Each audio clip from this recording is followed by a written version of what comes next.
स्वरूप ओंकार रूपा ओंकार स्वरूपा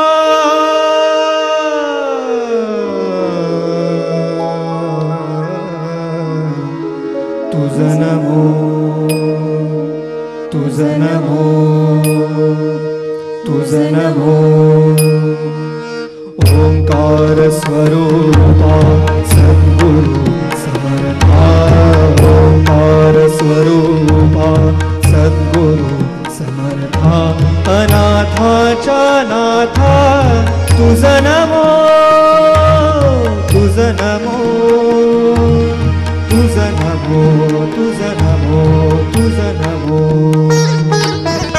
ओंकार स्वरूपा सद्गुरु समर्था ओंकार स्वरूपा सद्गुरु समर्था अनाथांच्या नाथा तुझं नमो तुझं नमो तुझं नमो तुझं नमो तुझं नमो.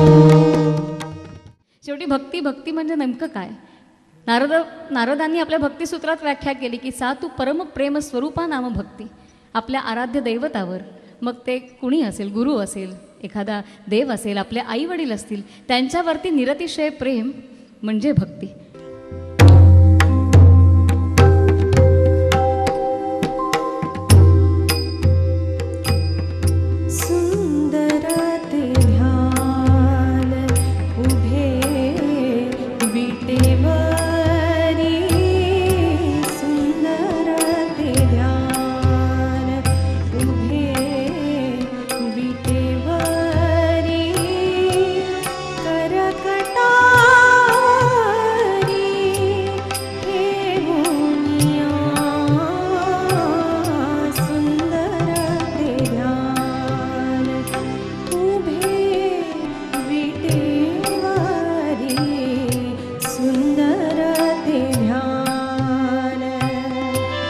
जनाबाईंनी गंमत करताना सांगितलं की नाचता नाचता देवाचा गळला पितांबर, आणि तो पितांबर सावरण्यासाठी म्हणून त्यांनी कटीवरती हात ठेवलेत.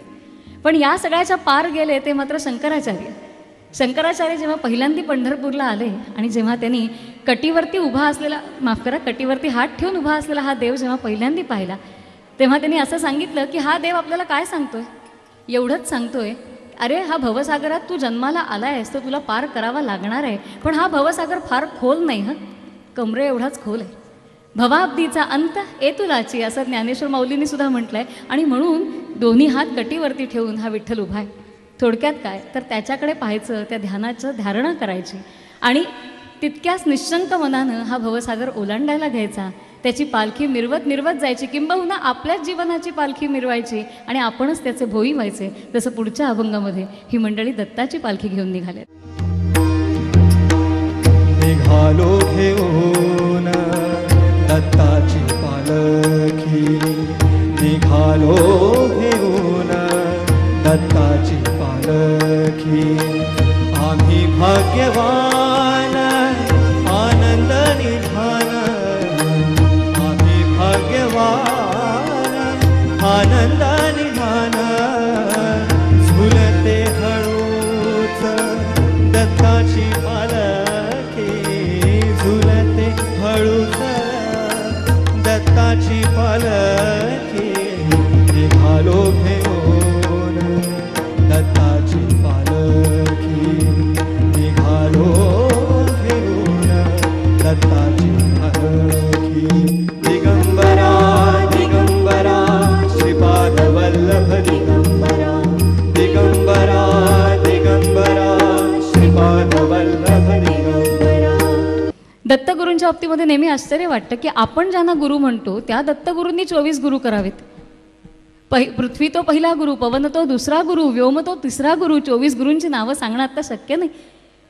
पृथ्वीकडनं सहनशीलता शिकायची, आकाशाकडनं विशालता घ्यायची आणि वाऱ्याकडनं चांचल्य घ्यायचं. खरं तर चंचलता हा आपल्या समाजामध्ये किंवा आपल्या एकंदर संस्कृतीमध्ये दोष मानला आहे, पण त्यांच्याकडनं तेच घ्यायचं वाऱ्याकडनं. कसं तर वारा कुठल्याही गोष्टीमध्ये अडकून पडत नाही, तो कुठल्याही गोष्टीमध्ये आसक्त होत नाही. गमतीने सांगायचं तर आसक्ती भी जा सकती है, हे वाऱ्याकडनं शिकायचं आणि तसंच अलगद समोरच्याला झुळूक देऊन प्रसन्नता देऊन पुढे निघून जायचं. हाच सल्ला किंवा हाच एक संदेश जणू दत्तगुरूंनी आपल्याला दिले. त्यांचे 24 गुरु पाहिल्यानंतर लक्षात येतं की आपल्या अवतीभोवतीचा परिसर म्हणजे खरे गुरु.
गीतेमध्ये भगवंतांनी 18व्या अध्यायामध्ये हे स्थान महात्म्य फार छान सांगितलं आहे.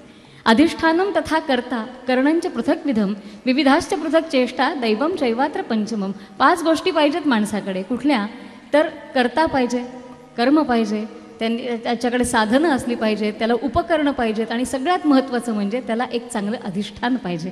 त्याला स्थान असणं फार गरजेचं आहे. खरोखरच आपल्याला जसं नशीब असतं तसं स्थानांनासुद्धा नशीब असतं. कारण पंढरीचा विठ्ठल तिथे होता आणि विजयनगरच्या राजाला ती मूर्ती एवढी आवडली, राजाच तो घेऊन गेला तिकडे विजयनगरामध्ये. म्हणजे पंढरी रिकामी राहिली होती.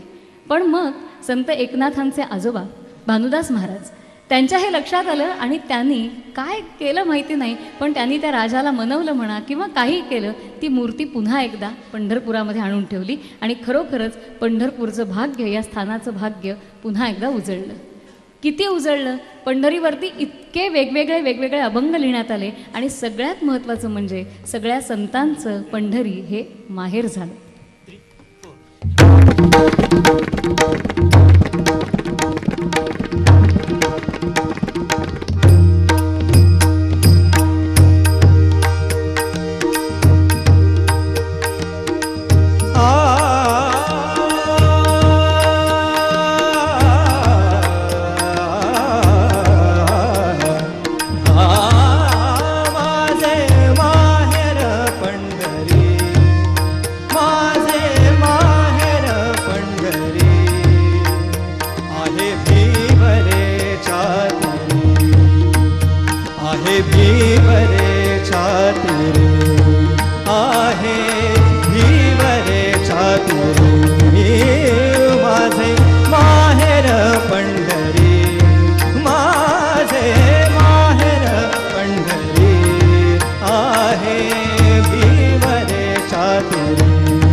भक्त आणि देव या नात्यापेक्षा सुद्धा आई वडील आणि आपण त्यांचा तान्हा हे नातं भक्तांना जास्त आवडतं आणि म्हणून अनेक देवतांना त्यांनी आई वडील असं हाक मारलेलं आहे, माऊली अशी हाक मारलेली आहे. जशी पुढच्या गाण्यामध्ये सुद्धा विष्णुदासांनी रेणुकेला माऊली अशीच हाक घातलेली आहे.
बाई प्रवचनकारांकडे आल्या आणि म्हणाल्या की बुवा, गेल्या वर्षी तुम्ही मला मनःशांतीसाठी एक नाम जपायला दिलं होतं.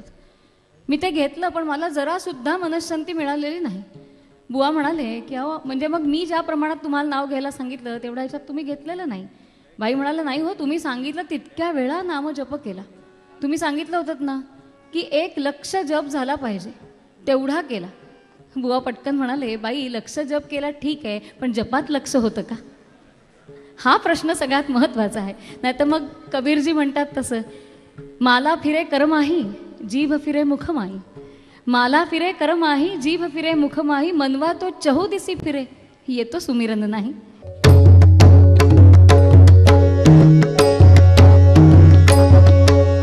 विठ्ठल विठ्ठल जय हरी विठ्ठल विठ्ठल विठ्ठल जय हरी विठ्ठल विठ्ठल विठ्ठल जय हरी विठ्ठल विठ्ठल विठ्ठल जय हरी विठ्ठल.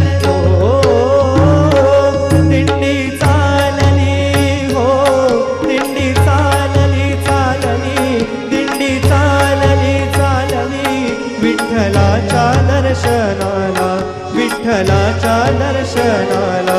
घुमे गजर हरिनामाचा, घुमे गजर हरिनामाचा, भक्त नामात रंगला, भक्त नामात रंगला. दिंडी चालली हो, दिंडी चालली चालली, दिंडी चालली. मंडळी, यानंतर पुढच्या अभंगाला थेट सुरुवात करूया. फक्त एकच प्रश्न की विठ्ठल नेमका कुठे असतो? विठ्ठलाला शोधायला नेमकं कुठे जायचं? कदाचित या अभंगामध्ये त्याचं उत्तर आपल्याला मिळेल.